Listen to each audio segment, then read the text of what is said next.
Muy buenas tardes para todos. Muchas gracias por conectarse hoy con nosotros a nuestra transmisión en vivo sobre el tema COVID en el paciente oncológico. Mi nombre es Isabel Erazo, soy enfermera, soy especialista en el área de oncología y quien me acompaña hoy el doctor Álvaro Osorio, es hemato-oncólogo de nuestra institución. Este es un espacio educativo en donde básicamente lo que queremos es compartir con ustedes, poder interactuar y que todos puedan resolver las dudas y las preguntas. Quien tenga dudas puede irlas escribiendo a través de nuestro chat y al final de la conferencia estarán siendo contestadas la mayoría de ellas, y si alguna queda sin contestar pueden dejarlas y posteriormente las estaremos contestando. Hoy estamos transmitiendo desde nuestra sede principal. Estamos usando mascarilla, cumpliendo todos los protocolos de bioseguridad establecidos por nuestra institución. Estamos muy contentos de poder compartir hoy con ustedes. Nuestra institución ha establecido estas normas de bioseguridad desde el inicio de la pandemia para poder brindarles a ustedes toda la seguridad en el servicio, a todos nuestros pacientes que requieran estar de manera presencial. Recuerden que las áreas ambulatorias de quimioterapia, de consulta externa, de laboratorio, de imágenes diagnósticas se encuentran operando de forma normal en nuestra institución. Como les digo, estamos hoy desde la sede principal y sin más preámbulos le doy paso al doctor Osorio para que nos cuente un poquito cuál es su mirada sobre este tema del COVID en el paciente oncológico. Buenas tardes, Isabel. Buenas Buenas tardes. tardes a todas las personas que se pudieron conectar, a todas las personas de la comunidad, familiares, pacientes, colegas, todos los integrantes de la sociedad que tienen la oportunidad de conectarse. Les agradecemos mucho. También quiero agradecerle a las directivas de la clínica por permitir estos espacios y, como no, a todo el personal de telecomunicaciones que hace que esto sea posible. En el día de hoy, como dijo la jefe Isabel, vamos a hablar sobre COVID y cáncer, dos problemas reales, actuales, y vamos a intentar resolver algunas de las preguntas que ya fueron depositadas por ustedes en nuestras redes sociales y pueden, como dijo la jefe Isabel, dejar las preguntas que vayan surgiendo en el chat para irlas resolviendo. Bueno, en el día de hoy estamos además conmemorando el Día Mundial de la Lucha contra el Cáncer. Entonces quisimos tocar este tema que ha sido de gran impacto a nivel mundial y nos gustaría mucho que el doctor nos contara un poquito qué ha pasado con los pacientes oncológicos en el mundo. Doctor, ¿ha habido alguna modificación en los tratamientos? Cuéntenos un poquito qué ha pasado desde su mirada. Bueno, Isabel, el COVID es un problema nuevo y real que nos ha afectado a todos en cierta medida y en muchos aspectos de nuestra vida. Es innegable que ha cambiado el ejercicio de la medicina en todas las especialidades y la oncología no ha sido ajena a esto. Hemos tenido que hacer algunos cambios en el ejercicio diario, hemos tenido que ir adaptándonos al problema ocasionado por la pandemia por COVID-19, tanto en el modo operativo, en el modo de ver los pacientes, en el modo de atenderlos.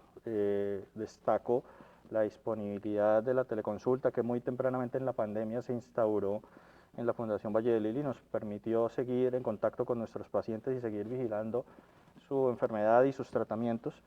Y también no solo en el modo de atención, sino en las decisiones clínicas que tomamos para el manejo del cáncer. Al día de hoy tenemos más de 100 millones de diagnósticos por COVID-19 en el mundo, más de 2 millones de fallecidos. En Colombia estamos cercanos sobrepasamos los 2 millones de diagnósticos por COVID-19 y tenemos cerca de 50.000 fallecidos. Es un problema que es real y no por este problema nuevo el cáncer ha dejado de existir, no ha dejado de tener su historia natural. Y por eso tampoco debemos descuidar un problema por atender el otro. Simplemente tenemos que adaptarnos para poder seguir haciendo lo mejor por los pacientes y por sus familias. Es cierto, Isabel, como tú lo dices, que los pacientes con cáncer tienen unos especiales desenlaces cuando son infectados o cuando están enfermos por coronavirus. Tenemos información de algunas series internacionales que así lo sugieren. Esto, como todo el coronavirus, es información muy nueva, no lleva más de un año. Pero sí se ha podido observar en distintos países por estudios de casos y controles de cohortes, etcétera, que los pacientes que tienen enfermedades oncológicas tienen peores desenlaces cuando se enferman por coronavirus, tienen mayor riesgo de tener infecciones graves, mayor riesgo de tener neumonías graves, mayor riesgo de tener que ingresar a la unidad de cuidado intensivo y también tienen una mayor probabilidad de tener un desenlace fatal.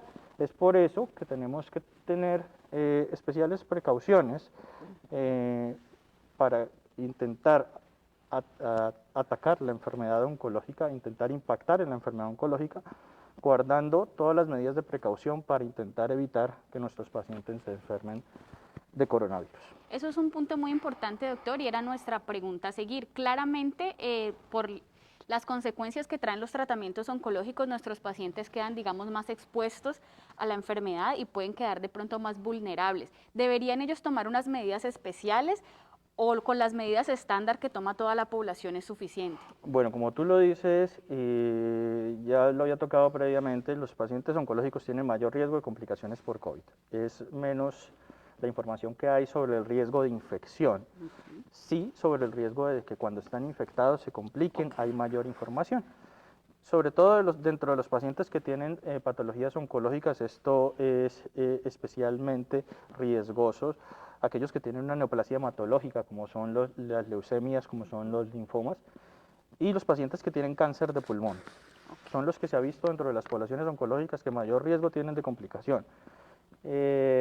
También hay algunos otros factores que no han sido tan sólidos en las distintas publicaciones y es la necesidad de quimioterapia en los 14 días previos a la infección. ¿Sí? El uso de tratamientos oncológicos citotóxicos en los días previos a la infección parece ser, aunque con menos solidez que los anteriores, que se relaciona con un mayor riesgo de infección.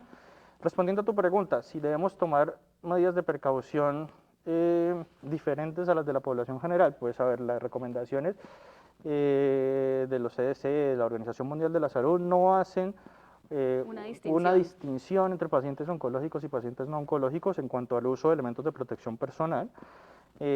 Sí que es cierto que debemos ser un poquito más rigurosos porque muy posiblemente aquella persona que tiene cáncer pues tiene mayor necesidad de estar saliendo de su casa, mayor necesidad de estar acudiendo al hospital, mayor necesidad de consultar a servicios de salud, y esto pues puede exponerlo un poco más al virus. Entonces las medidas, el uso de los elementos de protección personal, el lavado de manos, el distanciamiento social deben ser especialmente rigurosos, pero no diferentes, en el paciente oncológico.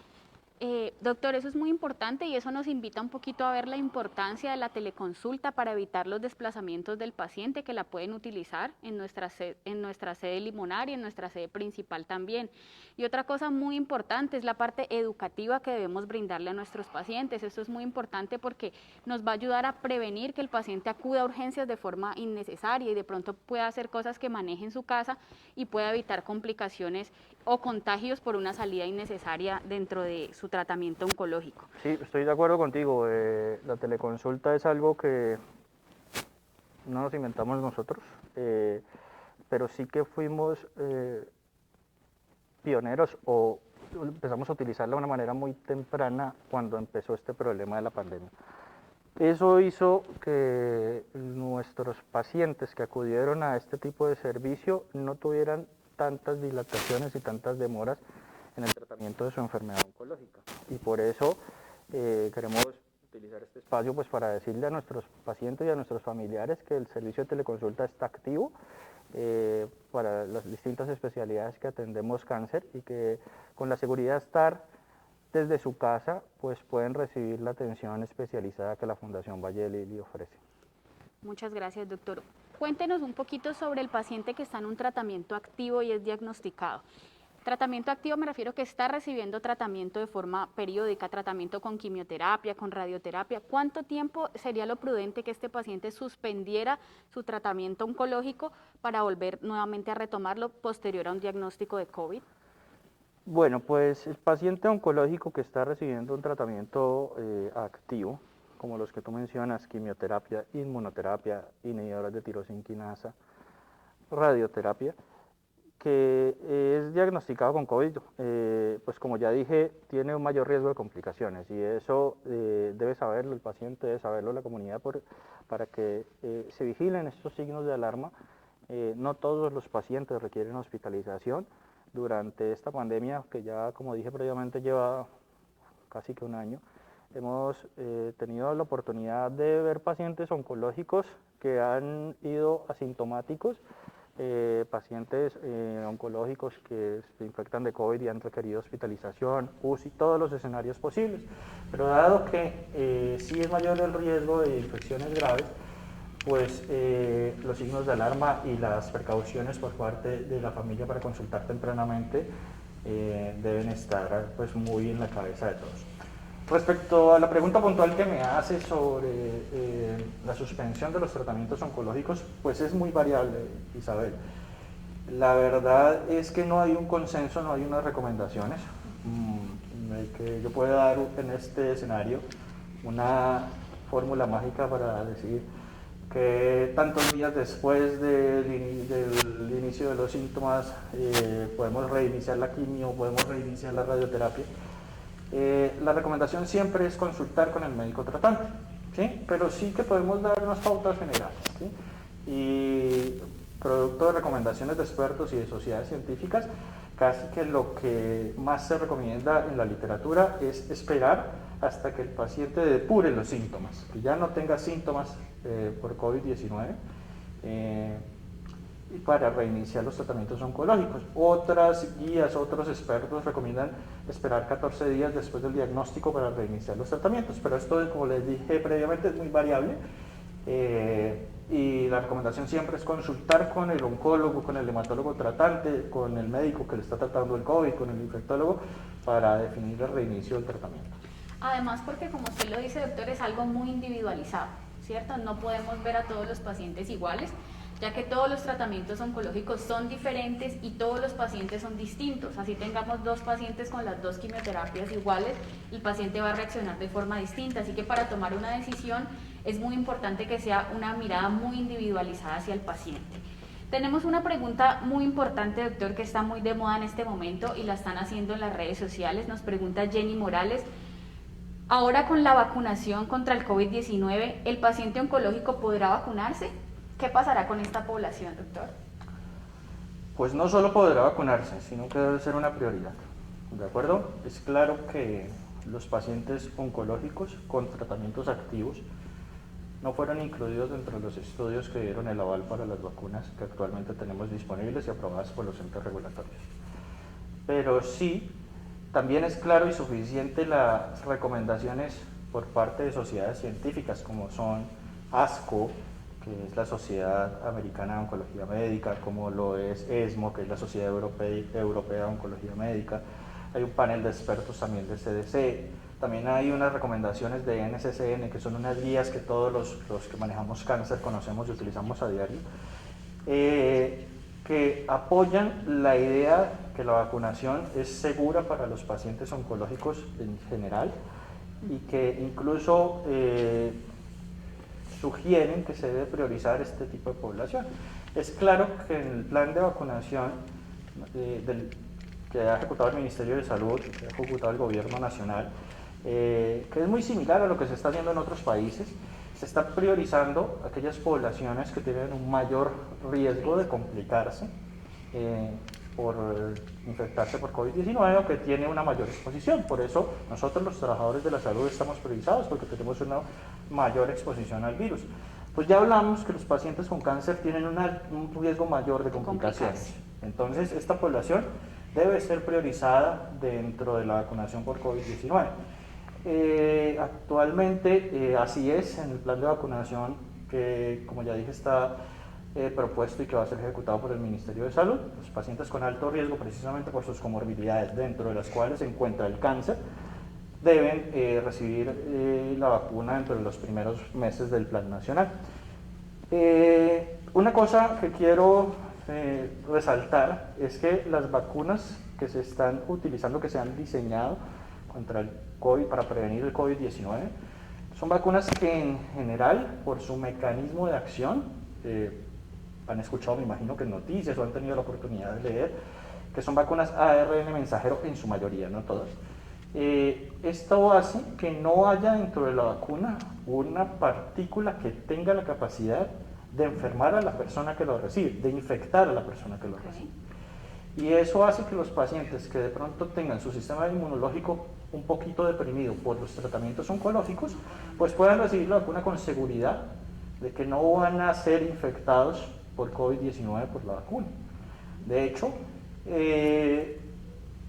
tenemos la oportunidad en Colombia, bueno, no somos de pronto de los primeros países en iniciar la vacunación, pero buscando lo positivo dentro de todo eso, ¿sí? Buscando lo positivo dentro de eso, es que tenemos ya un montón de gente que sí ha sido vacunada en el mundo, ¿sí? Y los datos de las personas que han sido vacunadas, incluyendo muchos pacientes con patologías oncológicas, muestran que la vacunación es segura. Obviamente hay casos particulares que deben ser consultados con el oncólogo tratante, con el hematólogo tratante, como por ejemplo una población muy particular son los pacientes que han recibido un trasplante de médula ósea, que reciben para su tratamiento oncológico terapias celulares como CAR T-cell. Estas poblaciones de pronto tienen un tiempo después de la intervención, del trasplante o de las terapias celulares, en el cual hay que esperar más por efectividad de la vacuna que por seguridad para poder ser vacunados. ¿Listo? Pero vuelvo y resalto, la población con cáncer puede recibir la vacuna y debe ser una prioridad, dado que es una población de alto riesgo de complicaciones cuando se infecta por COVID-19. Ok, doctor, muchísimas gracias. Bueno, nos han preguntado mucho sobre las vacunas, nos dicen que paciente en quimio ya la resolvimos, paciente con leucemia linfoblástica crónica con quimioterapia, ¿entra dentro de la población general oncológica que podría recibir la vacuna? Sí, claro que sí, mira, como empecé respondiendo a la pregunta anterior, los pacientes que reciben terapias citotóxicas, como lo es la quimioterapia, no fueron incluidos dentro de los ensayos que dieron el laboratorio. ¿Listo? Pero por su mecanismo de acción tan seguro, no hay elementos vivos dentro de la vacuna, ¿sí? Le ha permitido generar la confianza suficiente a los expertos y a las sociedades científicas para sacar ya recomendaciones de vacunación en poblaciones con cáncer, incluso en los que están recibiendo tratamientos oncológicos activos. De pronto, más adelante tengamos información sobre cuándo es el mejor momento para que el paciente que está en quimioterapia reciba la vacuna. Si lo es, cuántos días después de la quimioterapia, ¿sí? En la mitad de 2 ciclos.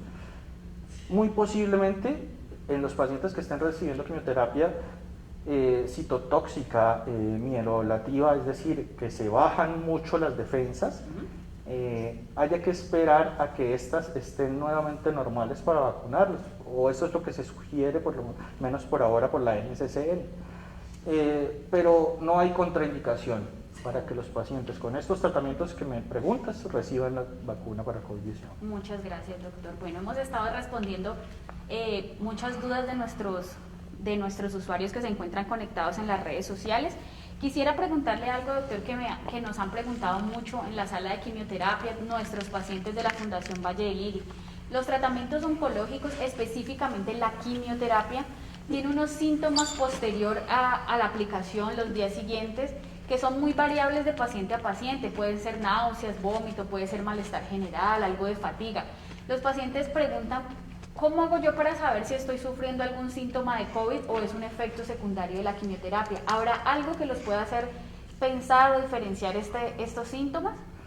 Pues Isabel, es un escenario bastante complejo, no solo porque los síntomas derivados de los eventos adversos de la quimioterapia son muy heterogéneos y variables, exacto, de paciente a paciente y de ciclo a ciclo, sino también porque el cuadro clínico del COVID es bastante heterogéneo. exacto. Hemos tenido pacientes, o hemos conocido de pacientes, que pasan completamente asintomáticos y que se encuentran positivos porque se hicieron una prueba porque tenían que viajar o porque tuvieron un contacto, pero están completamente asintomáticos, a personas que solo pierden el olfato, a personas que tienen un cuadro realmente grave. Entonces realmente es difícil diferenciar entre los síntomas por los eventos adversos de la quimioterapia y los síntomas por COVID. Lo importante es que cuando una persona sienta que algo no está bien, debe acudir a su médico tratante, ¿de acuerdo? Y si tiene la sospecha de que tiene COVID, debe llamar a las líneas de atención para recibir atención especializada en pacientes con sospecha o con diagnóstico de COVID-19 para tomar la prueba diagnóstica. Pero vuelvo y repito, no hay una receta mágica que si tiene este síntoma y no es COVID o es efecto secundario. O es evento adverso de la quimio. Bueno, eso es muy importante entenderlo porque siempre debemos pensar en el paciente oncológico como algo muy individualizado. Y también es muy importante que los pacientes tengan muy claros sus signos de alarma posteriores a la quimioterapia, cuándo deben acudir por urgencias, como nos decía el doctor, qué es lo que no está bien. Y para eso los invitamos a que hagan uso de todos nuestros canales de educación, presentándose en los programas educativos, tanto en la sede limonar como en la sede principal. Tenemos nuestros programas educativos de oncología para que acudan, para que resuelvan sus dudas y tengan siempre muy claro cuáles son sus signos de alarma de cuándo deben acudir a urgencias. Otra cosa muy importante que deben saber es que todo este material educativo se encuentra consignado en la página web. Ahí van a encontrar videos, infografías, todo lo relacionado con signos de alarma para acudir a urgencias y cómo manejar los efectos de la quimioterapia. Bueno, vamos a seguir viendo cuáles son las preguntas de los usuarios que se encuentran conectados, doctor, para que podamos resolver todas esas inquietudes. Nos preguntan, bueno, esta es una pregunta que ya el doctor no la contestó, ¿cuánto tiempo sin quimioterapia debo esperar para la vacuna? Ya sabemos que eso puede ser muy variable de paciente a paciente y de tratamiento a tratamiento. ¿Qué se debe priorizar? ¿Se debe priorizar el trasplante de médula o vacuna contra el COVID? Un paciente candidato a trasplante, ¿qué se debería hacer primero?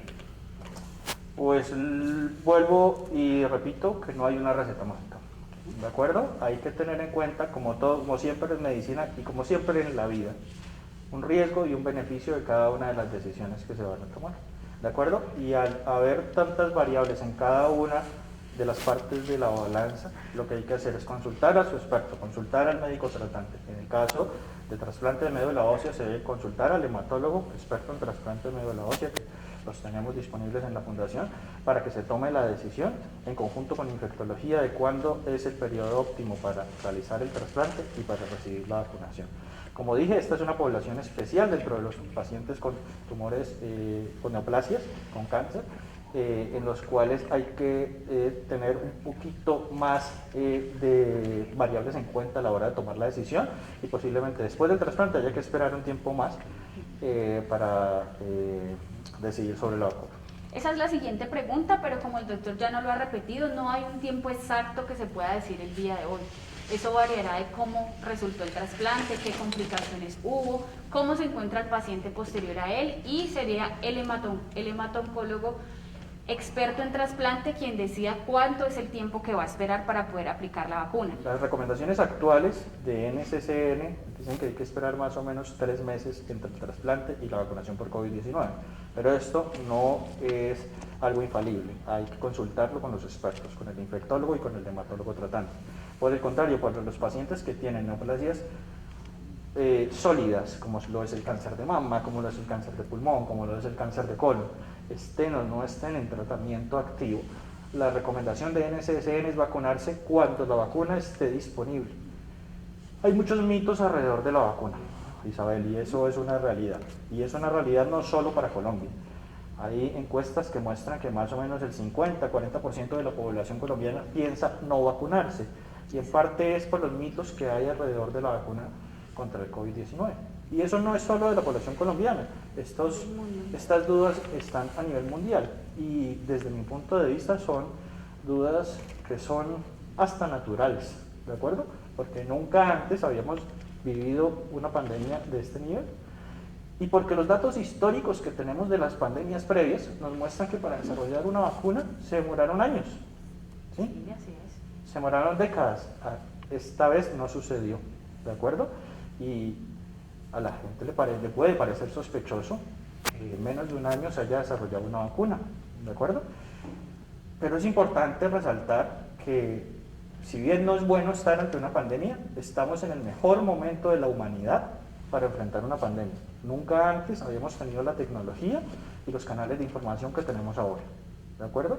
Y toda esa información que venía previamente, todos estos estudios de investigación para desarrollar vacunas, toda la información tan rápida, compartir evidencia científica ha permitido afortunadamente que tengamos una vacuna que ha demostrado con estudios de investigación serios ser segura y altamente efectiva, ¿de acuerdo? Entonces es nuestra función como personal de salud y como gente de comunicaciones empezar a educar a la población que tiene estos miedos, que vuelvo y digo, son miedos naturales, ¿sí? Pero que no nos pueden llevar a tomar decisiones incorrectas, ¿de acuerdo? Es nuestra función, vuelvo y repito, intentar socializar y educar a la mayor cantidad de población para intentar lograr la mayor cobertura con el plan de vacunación que el Ministerio de Salud ha planteado. Bueno, y como usted lo dice, doctor, es muy importante, son mitos, ¿cierto? Y para eso creamos este tipo de espacios educativos, para poder interactuar con la comunidad y que ellos reciban una información de un experto y una persona que les va a decir qué es lo que realmente está pasando, basada en la comunidad científica, como usted lo dice. Bueno, tenemos una pregunta que creo que usted ya la contestó pues dentro de las demás, que nos pregunta que una persona que está tomando anastrozol puede vacunarse. Definitivamente sí. ¿Alguien que se aplica trastuzumab cada 21 días? Definitivamente sí. Totalmente sí. Bueno, esta pregunta no está dentro de nuestro tema del día de hoy. Nos preguntan por el mieloma múltiple, si lo podemos curar. No lo estamos tratando este tema el día de hoy, así que tal vez más adelante en otra charla podamos tocar este tema. Bueno, estamos revisando las preguntas de nuestros usuarios para poder contestar todas las dudas y las inquietudes. Bueno, nos dicen por acá que no hay más preguntas. No sé, doctor, si quiere hacer un cierre, una conclusión de este día para que demos finalización a nuestro encuentro educativo. Pues nuevamente agradecerle a toda la comunidad por haberse conectado a nuestras redes sociales y a las personas que hacen posible estos espacios de interacción que creo que son muy valiosos. Quedamos abiertos como médicos, como Fundación Valle de Lili, a resolver cualquiera de sus dudas respecto a COVID, respecto a cáncer y seguramente que respecto a todo lo que sea medicina, todo lo que sea salud, todo lo que sea prevención. Este es un problema que es real, como empezamos diciéndolo, y también las soluciones deben ser reales. En cuanto a vacunación, que los miedos, vuelvo y repito, que los mitos no nos lleven a tomar una mala decisión que después lamentemos. ¿Listo? Informémonos, consultemos con los expertos, consultemos con los médicos tratantes y tomemos decisiones correctas. Muchas gracias, doctor. Voy a leer una última pregunta que nos hacen. Hace 18 meses terminé el tratamiento de quimioterapia, tengo 63 años, ¿puedo ser incluido dentro de la priorización? Ya el doctor nos contó que sí, que si has terminado el tratamiento, si tiene una edad avanzada, podría ser incluido en la priorización, pero siempre consultándolo con su oncólogo tratante para saber cuál es la condición de cada paciente particular. Bueno, doctor, le salieron más preguntas. ¿Un paciente que tiene vitamina B12 baja podría aplicarse la vacuna? Sin ningún problema. ¿Los pacientes que reciben carboplatino pueden aplicarse la vacuna?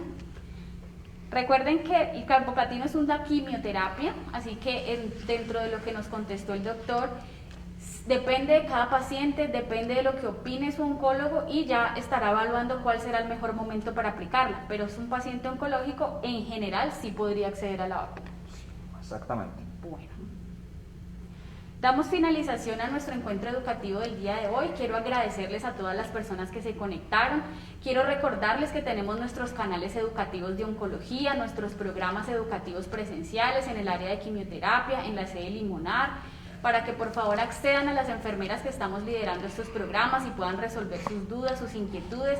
Recuerden que pueden acceder también a la página web de la Fundación Valle de Lili, en la parte donde está educación al paciente oncológico, ahí encontrarán todo este material educativo para resolver sus inquietudes. Muchísimas gracias, doctor, por resolvernos todas estas inquietudes, por acompañarnos en este espacio educativo y nos vemos en una próxima oportunidad.